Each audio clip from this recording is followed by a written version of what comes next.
Chapter 5. How it Works. Rarely have we seen a person fail who has thoroughly followed our path. Those who do not recover are people who cannot or will not completely give themselves to this simple program. Usually men and women who are constitutionally incapable of being honest with themselves. There are such unfortunates. They are not at fault. They seem to have been born that way. They are naturally incapable of grasping and developing a manner of living which demands rigorous honesty. Their chances are less than average. There are those, too, who suffer from grave emotional and mental disorders, but many of them do recover if they have the capacity to be honest. Our stories disclose in a general way what we used to be like, what happened, and what we are like now. If you have decided you want what we have and are willing to go to any length to get it, then you are ready to take certain steps. At some of these we balked. We thought we could find an easier, softer way, but we could not. With all the earnestness at our command, we beg of you to be fearless and thorough from the very start. Some of us have tried to hold on to our old ideas, and the result was nil until we let go absolutely. Remember that we deal with alcohol, cunning, baffling, powerful. Without help, it is too much for us. But there is one who has all power. That one is God. May you find him now. Half measures availed us nothing. We stood at the turning point. We asked his protection and care with complete abandon. Here are the steps we took, which are suggested as a program of recovery. 1. We admitted we were powerless over alcohol, that our lives had become unmanageable. 2. Came to believe that a power greater than ourselves could restore us to sanity. 3. Made a decision to turn our will and our lives over to the care of God as we understood him. 4. Made a searching and fearless moral inventory of ourselves. 5. Admitted to God, to ourselves, and to another human being the exact nature of our wrongs. 6. We're entirely ready to have God remove all these defects of character. 7. Humbly asked him to remove our shortcomings. 8. Made a list of all persons we had harmed and became willing to make amends to them all. 9. Made direct amends to such people wherever possible, except when to do so would injure them or others. 10. Continued to take personal inventory, and when we were wrong, promptly admitted it. 11. Sought through prayer and meditation to improve our conscious contact with God as we understood him, praying only for knowledge of his will for us and the power to carry that out. 12.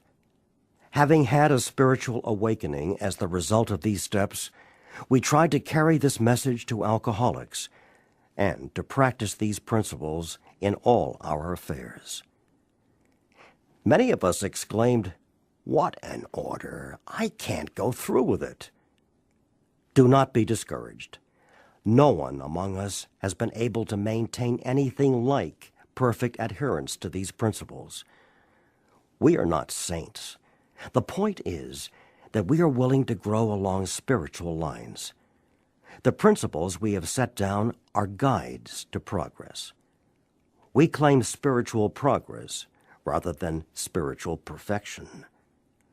Our description of the alcoholic, the chapter to the agnostic, and our personal adventures before and after make clear three pertinent ideas.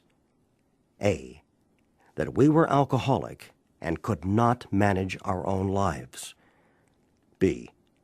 That probably no human power could have relieved our alcoholism. C. That God could and would, if he were sought. Being convinced, we were at step 3, which is that we decided to turn our will and our life over to God as we understood Him. Just what do we mean by that? And just what do we do? The first requirement is that we be convinced that any life run on self-will can hardly be a success. On that basis, we are almost always in collision with something or somebody, even though our motives are good. Most people try to live by self-propulsion. Each person is like an actor who wants to run the whole show, is forever trying to arrange the lights, the ballet, the scenery, and the rest of the players in his own way. If his arrangements would only stay put, if only people would do as he wished, the show would be great. Everybody, including himself, would be pleased. Life would be wonderful. In trying to make these arrangements, our actor may sometimes be quite virtuous. He may be kind, considerate, patient, generous, even modest and self-sacrificing. On the other hand, he may be mean, egotistical, selfish, and dishonest. But as with most humans, he is more likely to have varied traits. What usually happens? The show doesn't come off very well. He begins to think life doesn't treat him right. He decides to exert himself more. He becomes, on the next occasion, still more demanding or gracious, as the case may be. Still, the play does not suit him. Admitting he may be somewhat at fault, he is sure that other people are more to blame. He becomes angry, indignant, self-pitying. What is his basic trouble? Is he not really a self-seeker, even when trying to be kind? Is he not a victim of the delusion that he can wrest satisfaction and happiness out of this world if he only manages well? Is it not evident to all the rest of the players that these are the things he wants?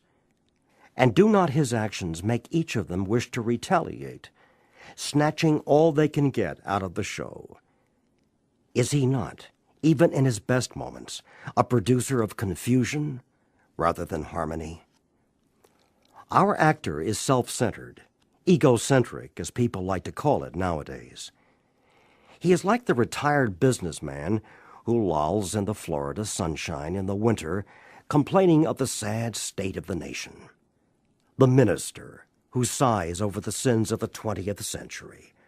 Politicians and reformers who are sure all would be utopia if the rest of the world would only behave. The outlaw safecracker who thinks society has wronged him. And the alcoholic who has lost all and is locked up. Whatever our protestations, are not most of us concerned with ourselves, our resentments, or our self-pity? Selfishness, self-centeredness, that, we think, is the root of our troubles. Driven by 100 forms of fear, self-delusion, self-seeking, and self-pity, we step on the toes of our fellows and they retaliate. Sometimes they hurt us, seemingly without provocation. But we invariably find that at some time in the past we have made decisions based on self, which later placed us in a position to be hurt. So our troubles, we think, are basically of our own making.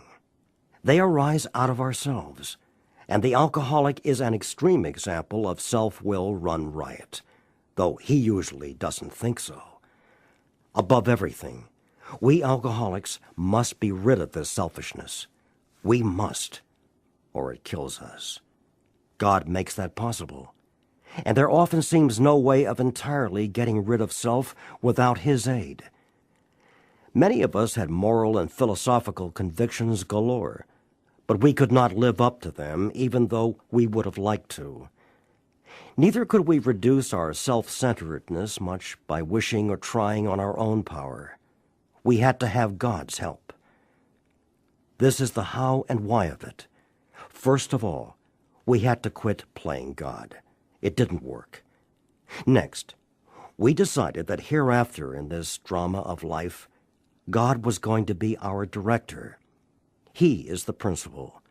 We are his agents. He is the Father, and we are his children.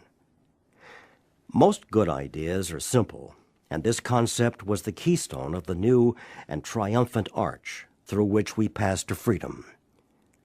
When we sincerely took such a position, all sorts of remarkable things followed. We had a new employer. Being all-powerful, he provided what we needed, if we kept close to him and performed his work well.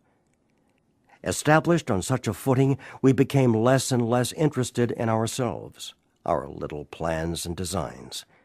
More and more, we became interested in seeing what we could contribute to life.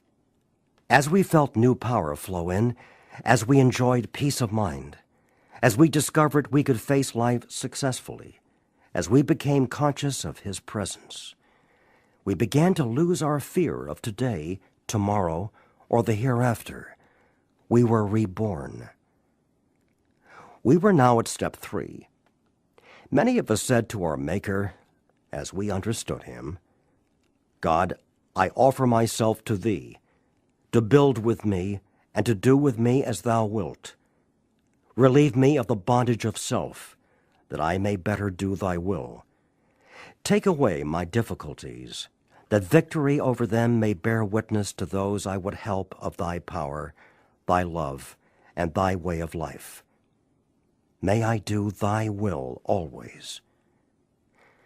We thought well before taking this step, making sure we were ready, that we could at last abandon ourselves utterly to him. We found it very desirable to take this spiritual step with an understanding person, such as our wife, best friend, or spiritual advisor. But it is better to meet God alone than with one who might misunderstand. The wording was, of course, quite optional, so long as we expressed the idea, voicing it without reservation.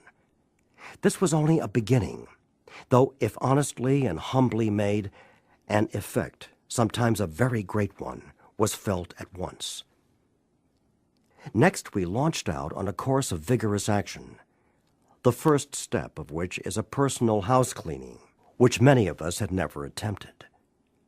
Though our decision was a vital and crucial step, it could have little permanent effect unless at once followed by a strenuous effort to face and to be rid of the things in ourselves which had been blocking us. Our liquor was but a symptom, so we had to get down to causes and conditions. Therefore, we started upon a personal inventory. This was step 4. A business which takes no regular inventory usually goes broke. Taking a commercial inventory is a fact-finding and a fact-facing process. It is an effort to discover the truth about the stock in trade. One object is to disclose damaged or unsaleable goods, to get rid of them promptly and without regret. If the owner of the business is to be successful, he cannot fool himself about values. We did exactly the same thing with our lives. We took stock honestly. First, we searched out the flaws in our makeup which caused our failure. Being convinced that self, manifested in various ways, was what had defeated us, we considered its common manifestations. Resentment is the number 1 offender. It destroys more alcoholics than anything else. From it stem all forms of spiritual disease. For we have been not only mentally and physically ill, we have been spiritually sick. When the spiritual malady is overcome, we straighten out mentally and physically. In dealing with resentments, we set them on paper. We listed people, institutions, or principles with whom we were angry. We asked ourselves why we were angry. In most cases, it was found that our self-esteem, our pocketbooks, our ambitions, our personal relationships, including sex, were hurt or threatened.